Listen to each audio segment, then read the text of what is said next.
যে গোটা পৃথিবী জুড়ে এত মারামারি কাটাকাটি মিথ্যাচার, তার ভেতরে মনে হয় না কাউকে আঁকড়ে ধরতে পারলে ভালো হতো?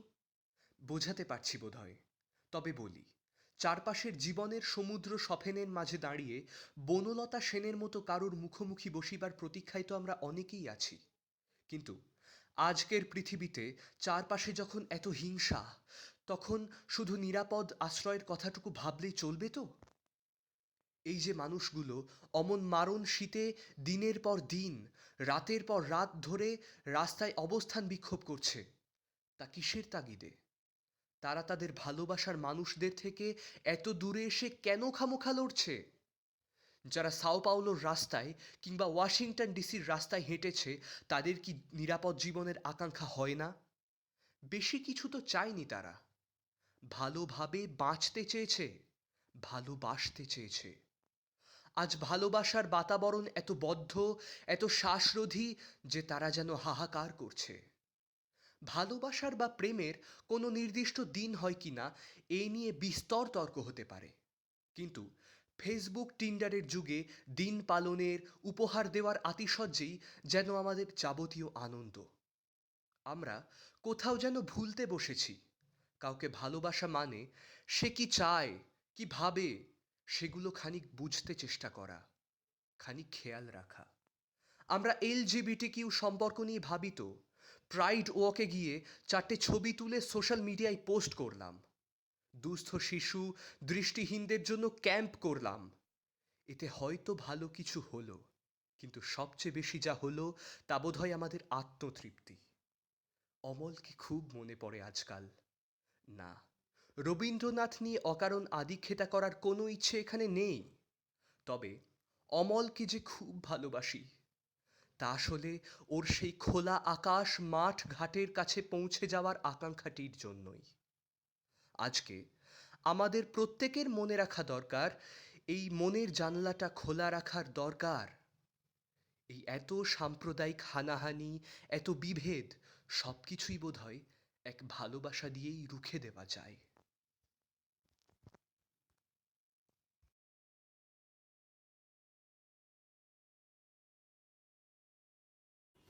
হাই, আমি সোমলতা। এই লাভ রিলেটেড কিছু কোয়েশ্চেন আমাকে করা হয়েছে। বেশ কঠিন কিছু কোয়েশ্চেন আছে, আশা করছি ঠিকঠাকভাবে উত্তর দিতে পারবো, অ্যাটলিস্ট চেষ্টা করবো। সো প্রথম প্রশ্ন যেটা আমাকে করা হয়েছে সেটা হচ্ছে, what is love according to me? খুব কঠিন প্রশ্ন, বিকজ আমার মনে হয় এক একটা মানুষের কাছে এক এক রকমভাবে লাভের এই ডেফিনেশনটা থাকে। পার্সোনালি যদি আমাকে জিজ্ঞেস করা হয়, অবভিয়াসলি আমাকে জিজ্ঞেস করা হচ্ছে। So love to me is friendship, love to me is trust, love to me is space, and love to me is respecting each other. তো আমার কাছে লাভ একটা শব্দে বা একটা লাইনে ডিফাইন করা খুব ডিফিকাল্ট, বিকজ টু মি অনেক ছোট ছোট ইম্পর্টেন্ট ইনগ্রেডিয়েন্টস মিলেমিশে লাভটা আমার কাছে আসে, পরিষ্কার হয়। So that is what I feel about love. সত্যি কথা বলতে বোধহয় জানি না, যদি জানতাম তাহলে পৃথিবীটা অন্যরকম হয়ে যেত। According to me, love is divine and it is limitless, intense emotion. To me, love is a form of an emotional attachment which is pretty intense, and it has to be backed by certain aspects which are trust, respect, understanding, and empathy. When all of these emotions are mixed together, and when a person is ready to accept another person despite their flaws, and they know very well that the other person can't be perfect, but they accept the person just as they are, that I believe is true love. To me, love is the emotion that you feel when it is a rainy day and you have khichuri, gorom gorom khichuri, and it is also felt when you come back to Kolkata after a very long time and there's mutton biryani waiting for you. And also, after a very long summer day, you walked a lot and then you have ampanna sharbot. That is what's love to me. ভালোবাসা আমার কাছে কি? ভালোবাসা আমার কাছে একটা অভ্যেসের মতো। খুব সিম্পল একটা জিনিস। কাউকে ভালো লাগা, তার ভালো চাওয়া আর তার খেয়াল রাখা, এটাই আমার কাছে ভালোবাসা।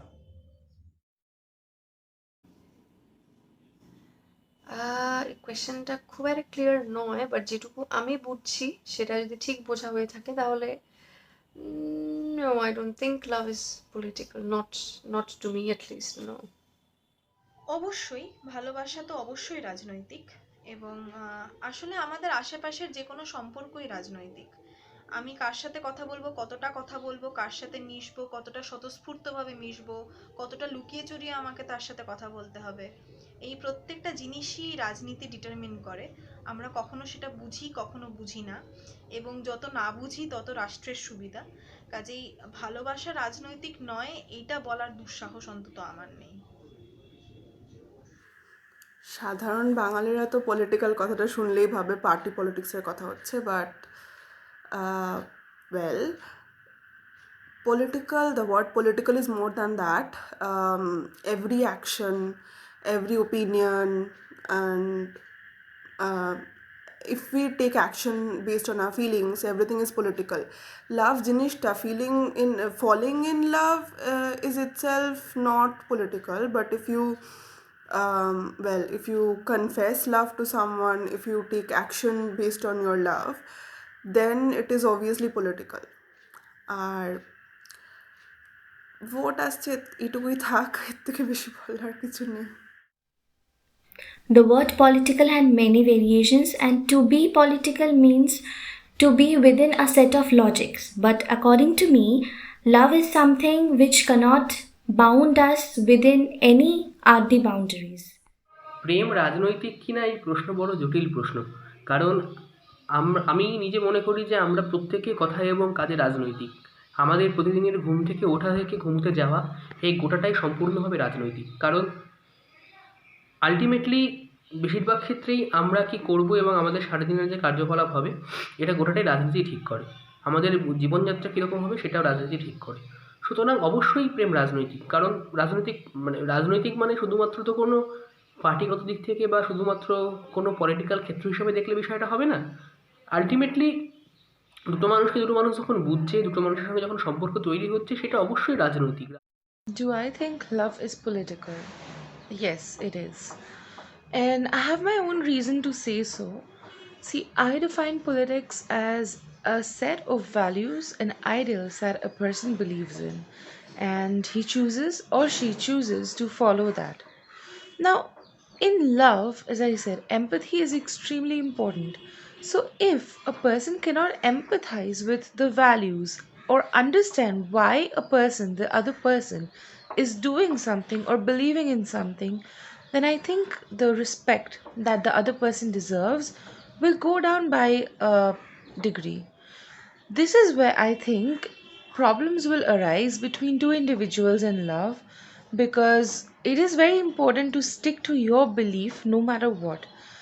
And if two people with individual beliefs which clash, if they end up together or they meet, then there remains a chance of politics or ideals overshadowing love. প্রত্যেকটা মানুষ প্রেমের কবিতা পড়ি। আমাদের একজন স্যার ছিলেন, তিনি বলতেন যে সব কবি প্রেমিক নয়, কিন্তু সব প্রেমিকই কবি। আমিও সেটা মনে করি যে প্রেমিক যদি হতে হয় বা যদি প্রেম করতে হয় বা যদি প্রেমিকা হতে হয়, তাহলে দাঁড়িয়ে আমাদের প্রত্যেকের কবি হওয়াটা অত্যন্ত বাঞ্ছনীয়, কারণ কবি না হলে কখনোই প্রেমিক হয়ে ওঠা যাবে না। সুতরাং সাহিত্যে প্রেম আছে, এবং সাহিত্যে প্রেমের প্রতিফলনটা আমার মনে হয় যে আমি নিজে পড়েছি সুনীলের লেখার মধ্যে, সেটা ভালো লেগেছে আমার, মন্দ নয়। এবং প্রেমের কবিতার মধ্যে দিয়ে শুধুমাত্র সম্পর্কের কথা বলতে চাওয়া হয়েছে এরকম নয় আর কি। আসলে বেসিক্যালি প্রেম তো আমরা তো জানি যে বিরহ হচ্ছে প্রেমের সর্বোৎকৃষ্ট পার্ট আর কি। সেই কারণে কোনো কোনো ক্ষেত্রে সাহিত্যে একদিকে যেমন শারীরিক সম্পর্কের কথা আমি বললাম, তেমনি অন্যদিকে কোনো কোনো ক্ষেত্রে আমার মনে হচ্ছে যে কোনো কোনো ক্ষেত্রে বিরহটাকে বড় বেশি প্রাধান্য দিয়েও সাহিত্য লেখা হয়েছে, বিশেষ করে আমাদের বাংলা সাহিত্যে। In literature, the portrayal of love is very dynamic. In Devdas and in Porphyria, we find one who dies for love, another who gets killed for love. ভালোবাসা জিনিসটা না থাকলে বোধহয় সাহিত্য এক্সিস্টই করতো না, কারণ সাহিত্যের এতটা জুড়ে ভালোবাসা এবং প্রেম থাকে। অন্যান্য ইমোশনসগুলো এক্সিস্ট করে না এমনটা তো নয়, কিন্তু তার মধ্যেও কোথায় যে বিরহের সাথে ভালোবাসা মিশে যায়, কোথায় যে আনন্দের সাথে প্রেম মিশে যায় আমরা নিজেরাও হয়তো ধরতে পারি না। কাজেই হ্যাঁ, সাহিত্যে প্রেমের ভূমিকাটা প্রচণ্ড প্রচণ্ড ইম্পর্ট্যান্ট। এবং বারবার সাহিত্যে ভালোবাসা বললে আমার শেষের কবিতার কথা মনে পড়ে, কারণ আমার দেখা শ্রেষ্ঠ প্রেমের গল্প যদি বলতে হয়, হয়তো শেষের কবিতাটাই বারবার বারবার ফেরত আসে। I think love has been thoroughly explored and talked about in literature. And not just the typical romantic kind of love that society teaches us, but also the love which is important. Love for the motherland in terms of patriotism, love for your friends in terms of beautiful novels and friendship, love for your own self. Unfortunately, since the society views love as a very narrow concept of a feeling of emotional attachment between two individuals who are romantically associated with each other, the books which are called self help books are actually never understood to be self love books.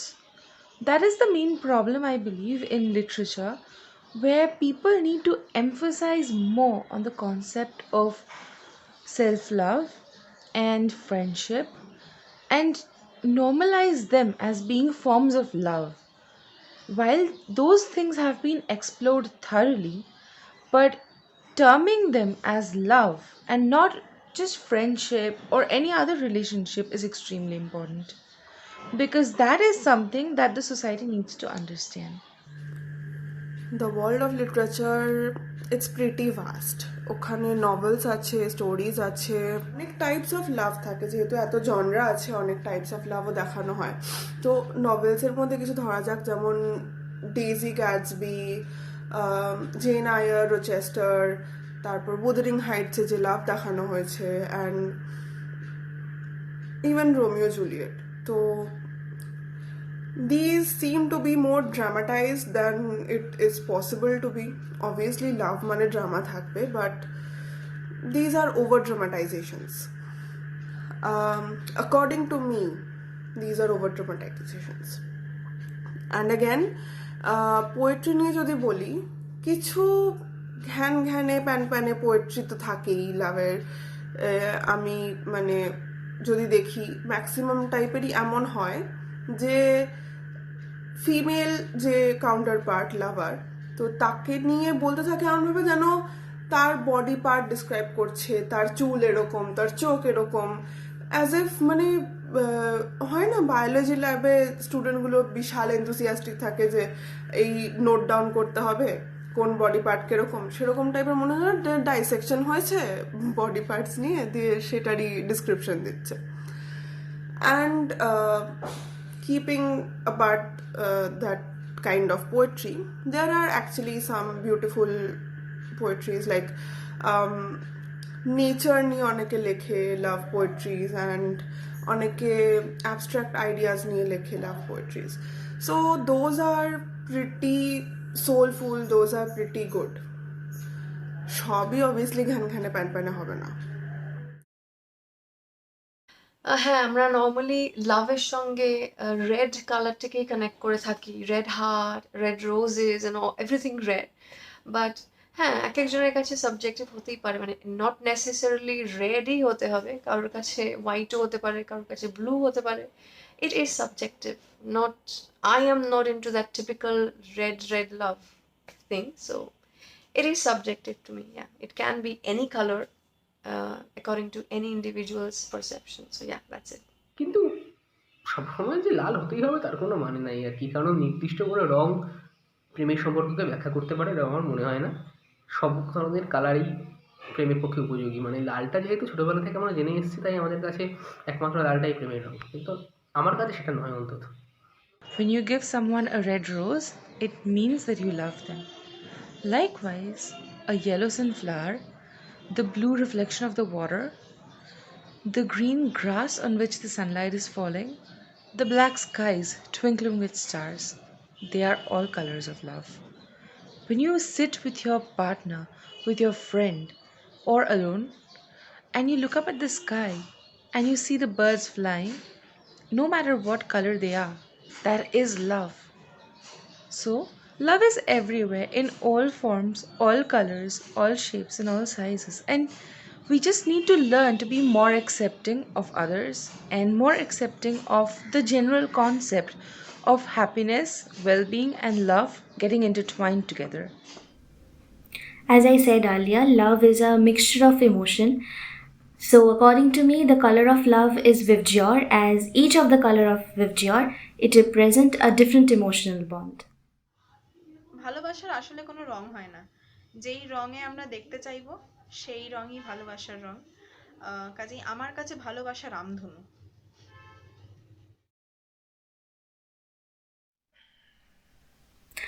Art and music is the reflection of the real life, and hence the passion and the love which comes out of it is the replica of the real world of love. হ্যাঁ, আসলে যে কোনো ধরনের সৃষ্টির মধ্যেই প্রেমের একটা মারাত্মক ভূমিকা থাকে এবং ভালোবাসা থাকলে ভালোবাসা আঘাত থাকে, আঘাত থাকলে সৃষ্টি থাকে।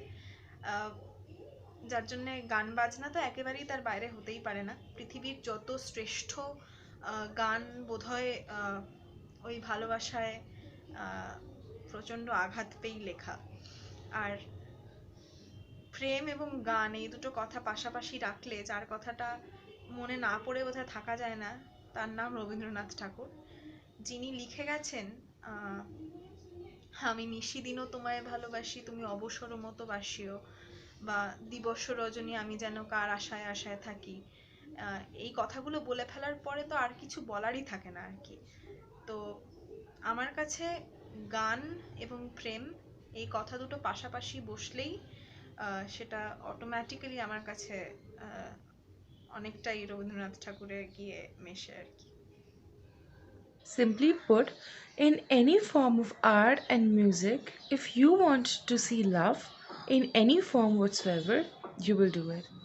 A very simple example, Brahms' Lullaby.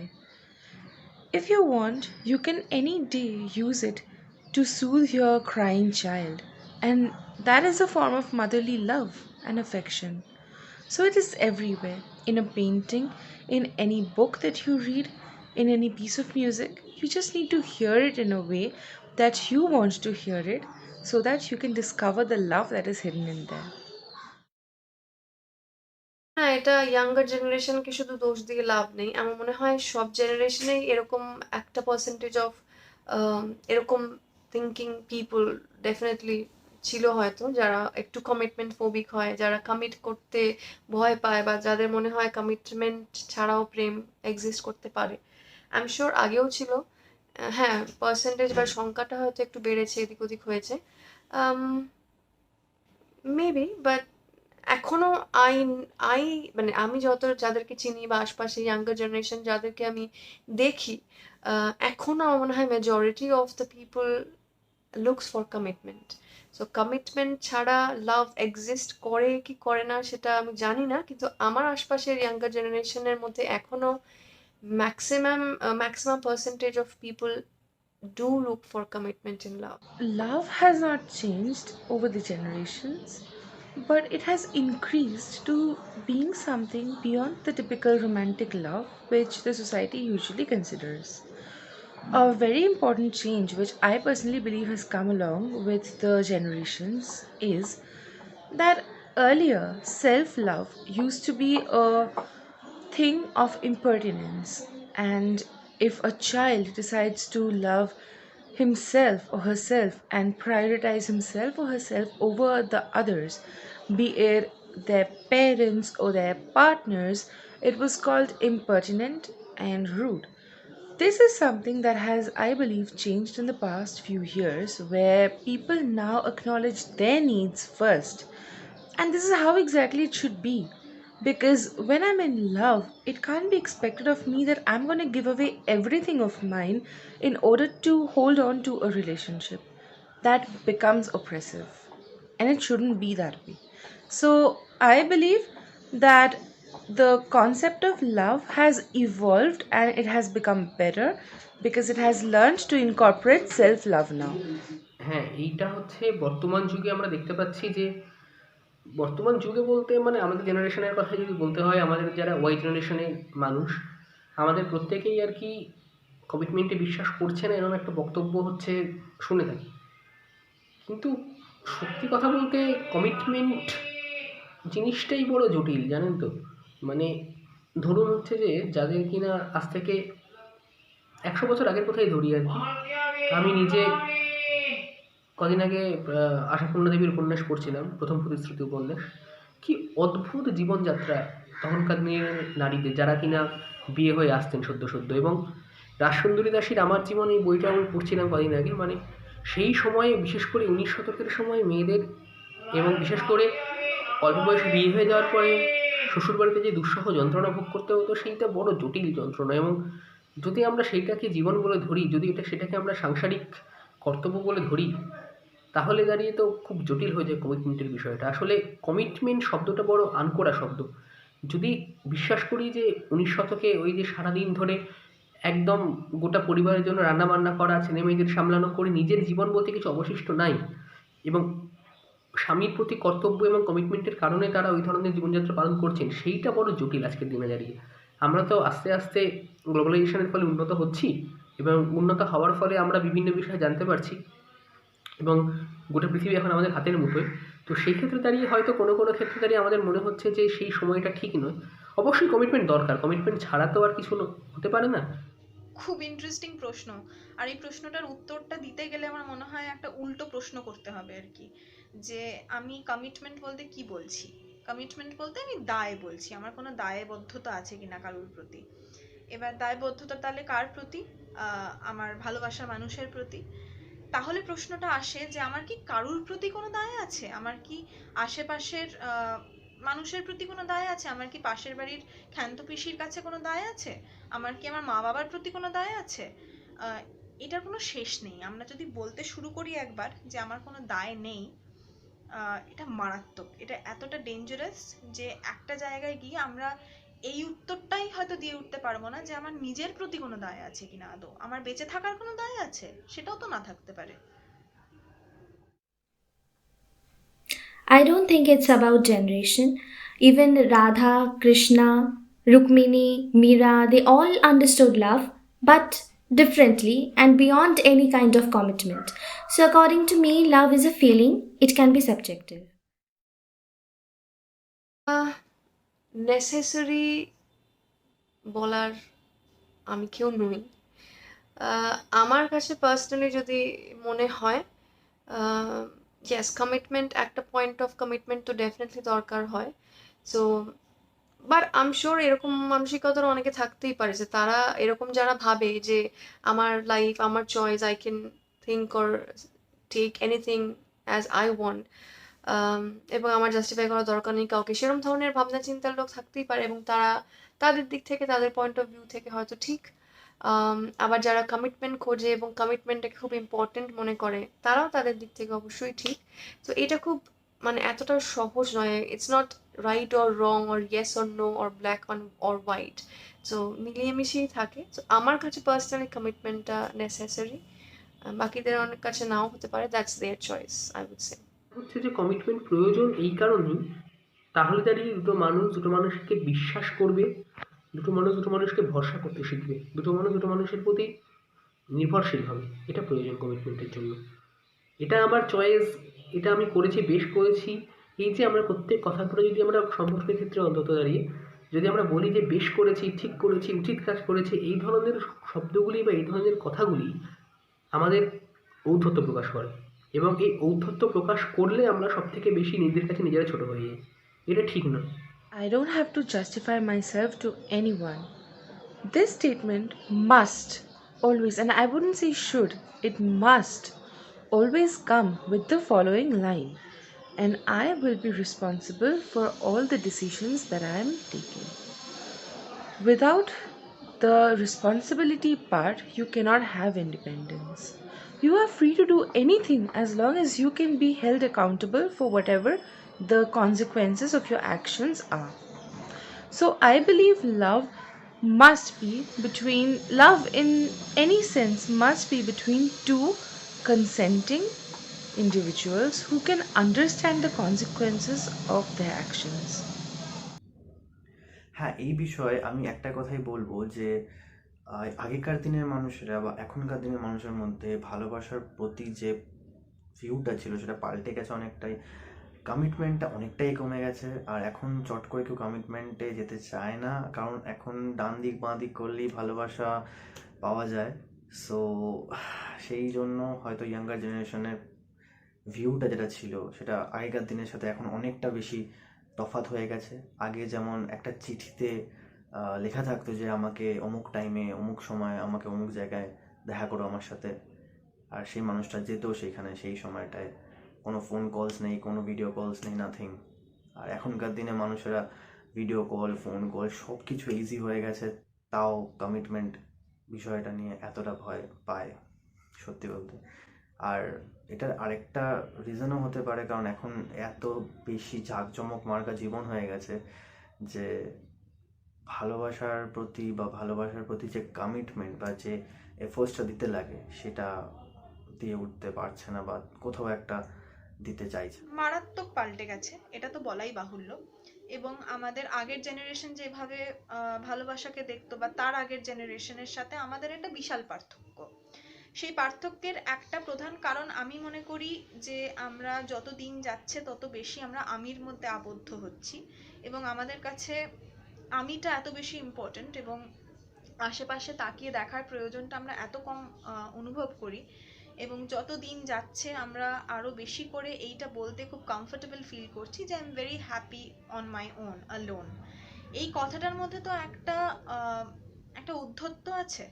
সেই ঔদ্ধত্যটা আমাদের মধ্যে বারবার প্রকাশ পায়, এবং আমরা এটা বারবার প্রতিপন্ন করার চেষ্টা করি যে আমি একলা খুব ভালো আছি। আসলে এটাও রাজনৈতিক একটা বিষয়, যে আমাদের বারবার একা করে দেওয়া হচ্ছে, এবং আমরা মনে করছি যে আমরা একা থেকে বোধহয় খুব ধন্য করে ফেলছি আর কি পৃথিবীকে। এবার এই চেঞ্জগুলো ভালো খারাপ, হওয়া উচিত কি উচিত না, না হওয়া উচিত হলে কিভাবে সেটার থেকে বেরোনো যাবে, এগুলো তো অনেক লম্বা ডিসকাশন। কিন্তু আগের জেনারেশন যেভাবে মানুষকে আপন করে নিতে পারতো, আমরা সেই চেষ্টাটা করা বন্ধ করে দিয়েছি। এবং আমার মনে হয় আমরা যতদিন এই ডিজিটাল স্ক্রিনগুলোর পিছনে লুকোতে থাকবো ততদিন এইটা চলবে, এই একা হয়ে যাওয়াটা, এবং মানুষের সাথে সম্পর্কে জড়িয়ে যাওয়ার একটা ভয়, এই ভয়টা যেন আমাদেরকে গ্রাস করছে অ্যাজ এ জেনারেশন।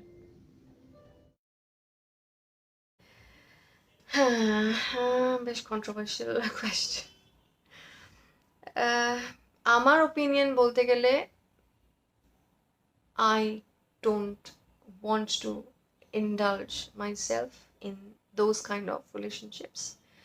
Again, একজন প্রাপ্তবয়স্ক মানুষ সে যেভাবে দেখছে এবং সে যার সঙ্গে এই পলিমারাস রিলেশনশিপে যাচ্ছে তারও যদি ভাবনা চিন্তা সেম হয়, এবং তাদের দুজনেরই বোথ পার্টিজের মধ্যে কারোরই যদি এই নিয়ে কোনো সমস্যা না থাকে, অফকোর্স সেটা তাদের life, they are grown enough to decide on their own lifes and about themselves.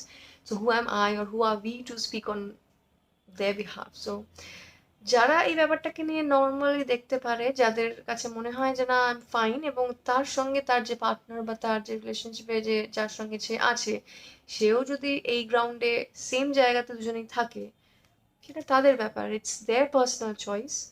আমাদের বা আমার কিছু বলার থাকা উচিত নয়। It's a very very personal decision and personal choice.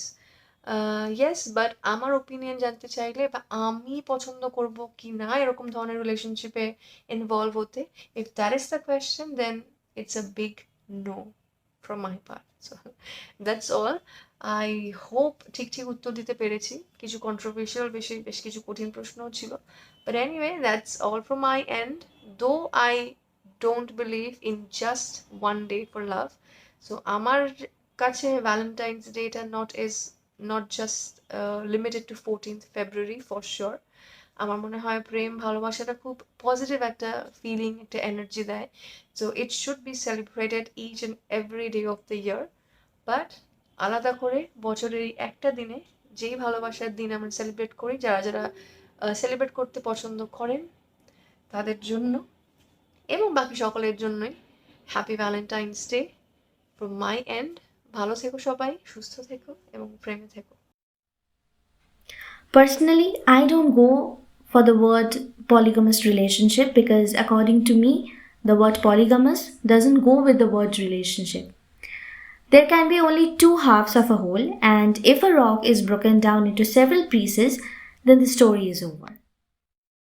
Personally, I would not prefer doing this because I feel if I'm happy with my partner, I won't feel the need to move on to somebody else or include somebody else in my life in order to be happy. So either I'm going to be happy with one partner or I'm going to cut them off from my life. There's no multiple choices available here, I feel. And it's completely my opinion, but I would also not like my partner to be engaged in this because by doing that they are gonna hurt me a lot.